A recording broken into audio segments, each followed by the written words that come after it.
বিশ্বের সব জায়গায় আমাদের মতো আনন্দ আর উৎসবের মধ্য দিয়ে কোরবানির ঈদ উদযাপিত হয় না। কোথাও মুসলিম জনসংখ্যা না থাকায়, আবার কোথাও কঠোর আইনি ও পরিবেশগত নিয়মের কারণে কোরবানির চিরচেনা ছবিটা সম্পূর্ণ বদলে যায়।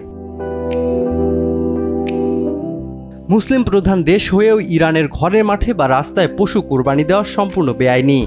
সেখানে কেবল সরকার নির্ধারিত আধুনিক কসাইখানাতেই কোরবানি সম্পূর্ণ করা হয়। ঠিক একইভাবে যুক্তরাজ্য, ফ্রান্স বা জার্মানির মতো পশ্চিমা দেশগুলোতে পশুর স্বাস্থ্যবিধি কঠোর আইনের কারণে খোলা জায়গায় কোরবানি দেওয়া যায় না।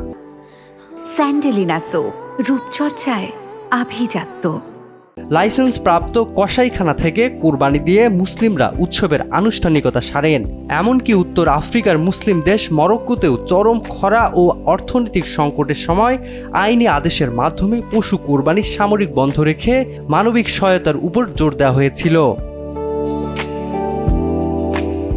খ্রিস্ট ধর্মের পবিত্রতম কেন্দ্র ভ্যাটিকান সিটিতে কোনো মুসলিম নাগরিক বা স্থায়ী বাসিন্দা নেই। ফলে বিশ্বের একমাত্র সার্বভৌম রাষ্ট্রটিতে কোরবানির কোনো অস্তিত্ব নেই। একইভাবেই টোকেলাও কুক দ্বীপপুঞ্জের মতো প্রশান্ত মহাসাগরীয় প্রত্যন্ত অঞ্চলে ইসলামের আলো বা মুসলিম জনসংখ্যা না থাকায় সেখানে ঈদের কোনো আবহ দেখা যায় না।